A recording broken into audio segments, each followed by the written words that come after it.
तुमच्या जेवणाची लज्जत स्वादच्या जायकेदार मसाल्यांसोबत। स्वाद कांदा लसूण चटणी, खरडा चिकन, मटन मसाला, पांढरा रस्सा मसाला, स्वाद बिर्याणी मसाला यासह 105 प्रकारचे मसाले। स्वाद मसाले आता सर्वत्र उपलब्ध। आजच जवळच्या दुकानदाराकडून हक्काने मागून घ्या। अस्सल चवीचे पारंपरिक मसाले आणि चटणीसाठी स्वाद मसाले, पलूस आणि बिटा।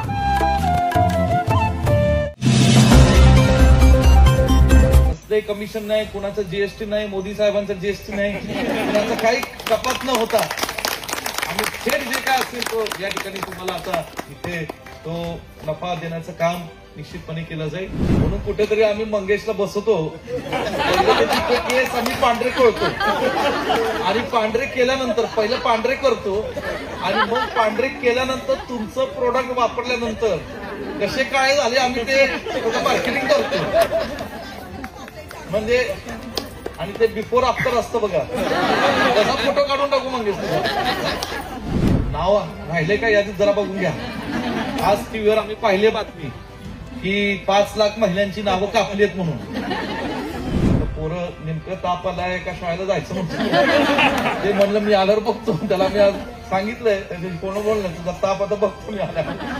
जेव्हा आमचे काँग्रेसचे कार्यकर्ते काही चुकतील तेव्हा मी इथं पाठवतो आत्मपरीक्षणाचा थंड हवेच्या ठिकाणी तर आत्मपरीक्षण करा असं ठिकाण तुम्ही या ठिकाणी चांगलं काही केलेलं आहे। या भिलोडी गावातील, रामानगर, पलूस तालुक्यातल्या विविध गावातील सर्व आमचे पदाधिकारी, माझे सर्व तरुण सहकारी, गावातील ग्रामस्थ, आमच्या माता भगिनी आणि खास करून या परिसरामध्ये ज्यांनी बचत गटातून किंबहुना आपल्या स्वतःच्या कष्टातून आपल्या घरातून जे काही प्रोडक्ट्स बनवलेले घरगुती पदार्थ, त्या पदार्थ बनवणाऱ्या सर्व आमच्या माता भगिनी ज्या खरं तर आज सगळ्या नऊवारीत या ठिकाणी आलेल्या आहेत, अशा आमच्या सर्व माता भगिनी, उपस्थित बंधू भगिनींना वेळ बराच झालेला आहे आणि दीपकरावांनी सांगितल्याप्रमाणे वेळ जसा वाढत जाईल तसं जेवणाची भूक सुद्धा वाढत जाईल आणि जेवणाची व्यवस्था नेमकी किती लोकांची केली आहे त्याचा अंदाज बिघडू नये म्हणून मी या ठिकाणी थोडक्यात माझं मनोगत मांडण्याचा प्रयत्न करेन। परसबाग स्पर्धा घेण्याचा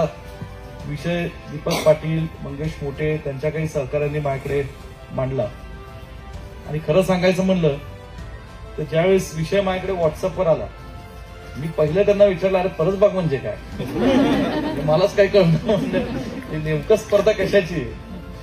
तर त्यांनी मला सगळा विषय फोन करून समजून सांगितला आणि म्हणलं आज गेले काही दिवसांपासून, काही महिन्यांपासून विश्वसंवाद फाउंडेशनच्या वतीने आपण पलूस आणि कडेगाव तालुक्यातील ज्या महिलांच्या उपक्रमासाठी जे कार्यक्रम करताय आणि त्यात महिलांचा सहभाग करून घेताय त्याचाच एक भाग म्हणून, कारण त्यांनी सांगितलं की आम्ही काही दिवसांपूर्वी गणेशोत्सवाच्या निमित्ताने गणपती देखाव्याच्या स्पर्धा आम्ही घेतलेल्या होत्या आणि इतर काही सातत्याने उपक्रम ते करतायत आणि म्हणून महिलांवरच फोकस ठेवून स्त्रियांचा, महिलांचा सहभाग अशा कार्यक्रमात अधिक वाढावा म्हणून त्यांनी ह्या परसबागच्या स्पर्धा घेतल्या आणि खरोखरच म्हणजे मला मनापासून कौतुक आहे की आपल्या पलूस कडेगावच्या मातीमध्ये, आपल्या मतदारसंघामध्ये, तालुक्यात अशा भगिनी आहेत ज्यांनी स्वतःच्या कल्पकतेने, विचाराने स्वतःच्या घरात, स्वतःच्या टेरेसवर असेल, स्वतःच्या परिसरात असेल,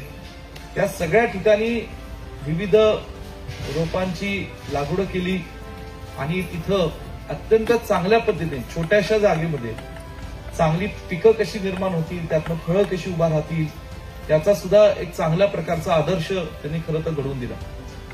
आपल्या ग्रामीण भागातील 80 ते 90% लोक, विशेषतः आपल्या मतदारसंघातली ही शेती करणारी लोक आहेत आणि शेती या ठिकाणी करत असताना ऊसाच्या या ठिकाणी ऊसाचं पीक असेल, कुणाचं सोयाबीन असेल, कुणाचं द्राक्ष बागा असतील, कुणाचं या ठिकाणी आलं असेल, इतर काही पिकं असतील, या सगळ्या पिकांवर आपले शेतकरी सातत्याने मोठ्या क्षेत्रामध्ये प्रयोग करत असतात। कुणाची एकर असेल, 2 एकर, कुणाची 5-10 एकर असेल, परंतु छोट्याशा म्हणजे केवळ काही स्क्वेअर फुटाच्या जागेमध्ये एक असे काहीतरी नाविन्याने प्रकल्प शेतीचे प्रयोग करणं आणि ते चांगल्या पद्धतीने यशस्वी करणं, त्याचं फार चांगला आदर्श आज आमच्या या परसबागच्या स्पर्धेमध्ये सहभागी होणाऱ्या महिलांनी आणि विजेता होणाऱ्या आमच्या भगिनींनी या ठिकाणी करून दाखवला, त्याबद्दल तुमचं मनापासून या ठिकाणी सर्वांचं अभिनंदन करतो. तर ही परंपरा वाढली पाहिजे. स्पर्धा घेण्याचा हेतू हा असा असतो की एखाद्या गोष्टीला आपल्याला प्रोत्साहन द्यायचं असतं आणि स्पर्धा झाली आणि त्याच्यातनं बक्षिसं मिळाली. सध्याच्या सोशल मीडियाच्या युगामध्ये ज्या तालुक्यातल्या इतर गावांमध्ये इतर आमच्या भगिनींपर्यंत ही बातमी पोहोचेल की आता अशा प्रकारची स्पर्धा होती, त्यातनं बक्षीस होतंय, तर पुढच्या वेळेस मला खात्री आहे की या परसबागेच्या स्पर्धेमध्ये कदाचित दुपटीने आणि तिपटीने महिला सहभागी होतील आणि तुम्हाला म्हणजे फार मोठे कष्ट, एकाला मोठी व्याप्ती या ठिकाणी या स्पर्धेला द्यावी लागेल. तालुका स्तरावरचे पुरस्कार सुद्धा वेगवेगळ्या कॅटेगरीमध्ये तुम्हाला इथे उभे करावे लागतील. यामध्ये अनेकांचा सहभाग असतो. विश्वसंवादचे पदाधिकारी यांनी खूप कष्ट घेतले, व्हिडिओ केला, म्हणजे याचं फोटोग्राफी केली. मी व्हिडिओ सुद्धा अत्यंत बारकाईने पाहत होतो. जरी या ठिकाणी तुमच्या दृष्टीने लाभला असेल, पण प्रत्येकाला इथं समाधान वाटलं की थोडं ना का होईना प्रत्येकाचं आपण ते चांगलं काम त्या व्हिडिओच्या माध्यमातून दाखवू शकला. अनेकांनी म्हणजे पळून या ठिकाणी या स्पर्धेच्या यशामध्ये सहभाग ठेवला. काहींनी आर्थिकदृष्ट्या त्यांचा सहभाग दिला, अनेकांनी जे काही पुरस्कार दिले त्याच्यामध्ये आपला हातभार लावला. अशा सगळ्या कार्यकर्त्यांचं आणि आपल्या सगळ्या विश्वसंवाद फाउंडेशनच्या पदाधिकाऱ्यांचं मनापासून मी या ठिकाणी पुन्हा कौतुक करेल, आभार मानेल. मी सांगितल्याप्रमाणे जास्त काही बोलण्याची आवश्यकता आहे असं मला वाटत नाही, परंतु आपल्या धर्मामध्ये, आपल्या संस्कृतीमध्ये, आपल्या परंपरेमध्ये विद्या, सरस्वती, काय लक्ष्मी या सगळ्याचं स्थान, रूप आणि विशेषतः महिलेचं स्थान, रूप हे फार महत्वाचं आहे. आणि ज्याच्यावर संस्कार चांगले घडतात अशी कुटुंबातली मुलं तर निश्चितपणे आपल्या आई, भगिनीचं, पत्नीचं यांचा मान सन्मान एक वेगळ्या पद्धतीने राखत असतात. आणि हे काम दिवसभराचे पुरुष मंडळी करताना घरातलं काम असेल, इतर काही काम असेल, हे करण्याची अत्यंत खंबीरपणे जबाबदारी आपण सगळ्या आमच्या भगिनी मोठ्या पद्धतीने पार पाडत असतात. आणि जेव्हा मुलं असतात, अशी मुलं सांभाळणं सध्याच्या युगात सुद्धा ही फार मोठी जबाबदारी असते आणि ही जबाबदारी सुद्धा तुम्ही मंडळी पार पाडतात, हे खरंच कौतुकास्पद आहे. आणि म्हणून अशातनं काहीतरी करणं वेगळं, हे खरं फार त्याला एक वेगळं महत्व आहे. म्हणून ही परसबागची स्पर्धा आज या ठिकाणी घेतली.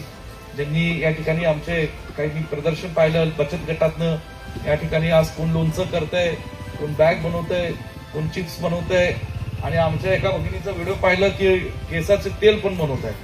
आणि म्हणून ज्यांची पांढरी केस झाली आहेत, आप्पांचे काळे आहेत पहिल्यापासून आणि ते नॅचरल आहेत. आणि म्हणून या ठिकाणी इतर जे काय असतील, आमच्याच पिढीचा प्रॉब्लेम सुरू झालाय, तेच आमच्यातच वाढायला लागले सध्या. म्हणून या ठिकाणी त्याचं मार्केटिंग करू आम्ही. म्हणून कुठेतरी आम्ही मंगेशला बसवतो, केस आम्ही पांढरे करतो आणि पांढरे केल्यानंतर पहिलं पांढरे करतो आणि मग पांढरे केल्यानंतर तुमचं प्रोडक्ट वापरल्यानंतर कसे काय झाले आम्ही ते मार्केटिंग करतो. म्हणजे आणि ते बिफोर आफ्टर असतं बघा, त्याचा फोटो काढून टाकू मंगेश. आणि म्हणून या ठिकाणी आज मार्केटिंग काय, हा युग आणि काळ सध्या मार्केटिंगचा आहे. म्हणून बचत गट महिलांचाही थोडा प्रॉब्लेम तोच होतो. खूप कर्तृत्वान महिला या मतदारसंघात गावोगावी काम करतात आणि स्वतःच्या हिमतीने करत असतात. घरातली मंडळी त्यांना बऱ्याचदा सपोर्ट करतात आणि काही मंडळी महिलांना तर कधी कधी सपोर्ट नसताना सुद्धा करत असतात. आणि अशा परिस्थितीत तुम्ही जे काही घरगुती प्रोडक्ट बनवतात त्यात तुम्ही या ठिकाणी कुठेतरी विक्री करता येत नाही.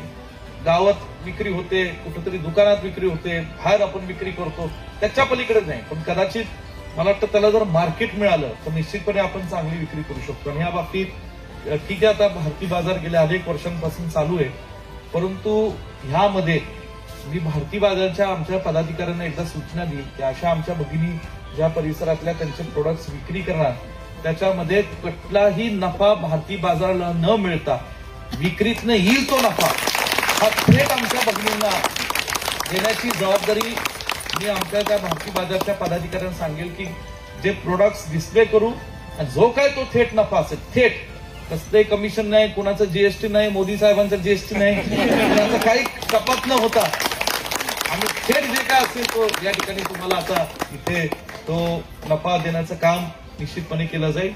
मला वाटतं आपण महेंद्र अप्पा खरं पलूस आणि कडेगावमध्ये गेल्या अनेक दिवसांपासून आमचा विचार चालू आहे.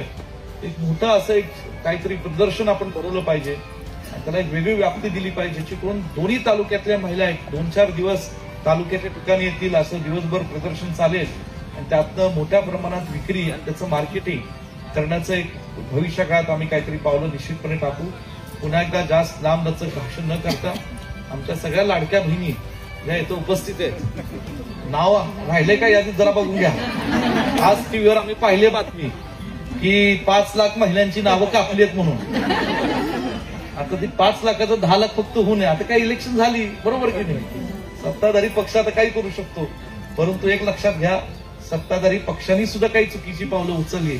हा विश्वजित कदम, पतंगराव कदम साहेबांचा विचारांचा वारसदार म्हणून, एक लाडका मुलगा आणि लाडका भाऊ म्हणून तुमच्या सगळ्या आमच्या माता भगिनींच्या साठी दिवस रात्र 365 दिवस सेवा करेल, एवढी निश्चितपणे तुम्हाला या ठिकाणी ग्वाही देतो.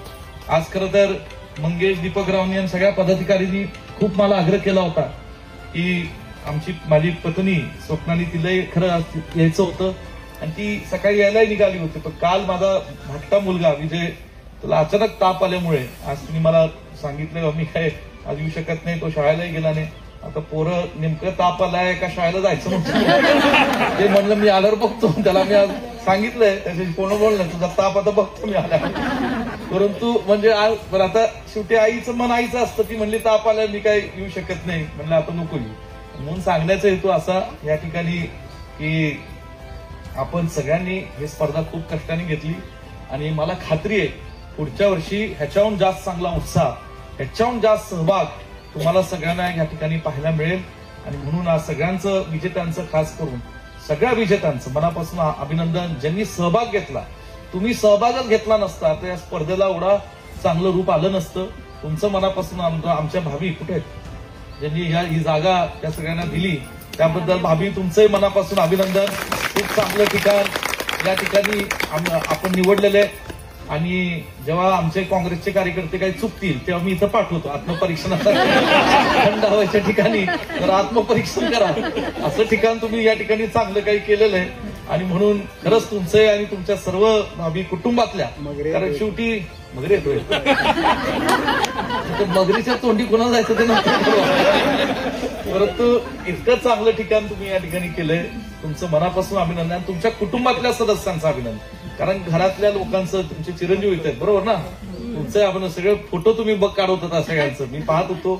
तुमच्या सगळ्यांचं या ठिकाणी मनापासून अभिनंदन आणि पुन्हा एकदा या ठिकाणी बोलवलं त्याबद्दल आभार. आता जेवण द्या बाबा बद्दल एवढंच. पुन्हा एकदा या ठिकाणी पुन्हा एकदा अभिनंदन करू, इथंच थांबतो. जय हिंद, जय महाराष्ट्र.